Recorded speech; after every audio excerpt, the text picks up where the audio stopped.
దేశవ్యాప్తంగా సంచలనం సృష్టించిన ఐబొమ్మ రవి కేసులో హైదరాబాద్ సిటీ సైబర్ క్రైమ్ పోలీసుల దర్యాప్తు కొనసాగుతోంది. నిందితుడు రవిని 5 రోజులు కస్టడీకి తీసుకున్న పోలీసులు 4 రోజులుగా పలు కోణాల్లో విచారిస్తున్నారు.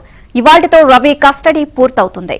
4 రోజుల విచారణ ముగిసినప్పటికీ రవి నుంచి వివరాలు రాబట్టడంలో పోలీసులు ఎలాంటి పురోగతి సాధించలేదని సమాచారం. ఎన్ని కోణాల్లో ప్రశ్నిస్తున్నా అతడు సహకరించట్లేదని తెలియదు.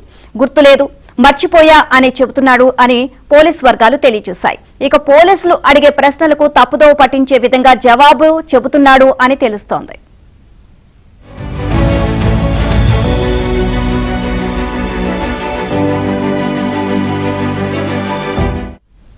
మొదట్లో అతడు ఓటీటీలో విడుదలైన సినిమాలకు వేరే వారి నుంచి కొనుగోలు చేసిన తన వెబ్సైట్లో పెట్టి ప్రజలకు ఉచితంగా అందించినట్టు, తర్వాతి కాలంలో ఓటీటీలోకి రాకముందే కొత్త సినిమాలను ఐబొమ్మలో పెట్టేవాడని పోలీసులు గుర్తించారు. అదెలా సాధ్యమైంది అని పోలీసులు ఎంతగా ప్రశ్నించినా రవి ఎలాంటి వివరాలు వెల్లడించలేదు అని సమాచారం. తొలుత ఐబొమ్మ రవికి సినిమాలు విక్రయించిన ఆ థర్డ్ పార్టీ వ్యక్తులు ఎవరు అనే దానిపై పోలీసులు దృష్టి సారించినట్లు తెలుస్తోంది.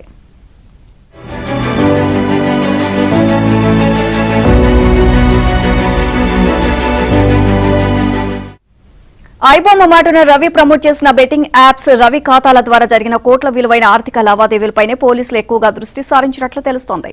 ఇక అందుకు సంబంధించిన సమాచారం పూర్తిగా సాంకేతికపరమైనది కావడంతో పోలీసులు రవి ఖాతాలు ఉన్న 35 బ్యాంకులను పోలీసులు లేఖ రాశారు. ఇక వాటి నుంచి పూర్తి సమాచారం వస్తే తప్ప కేసులో పురోగతి సాధించలేమని పోలీసులు పేర్కొన్నారు. ఇక ఐబొమ్మ రవిని అరెస్ట్ చేసిన సినిమా పైరసీ మాత్రం ఆగడం లేదు. 2 రోజుల క్రితం విడుదలైన సినిమాలు సైతం పైరసీకి గురై వివిధ వెబ్సైట్లో ప్రత్యక్షం కావడంతో సైబర్ క్రైమ్ పోలీసులు అసహనాన్ని వ్యక్తం చేస్తున్నారు.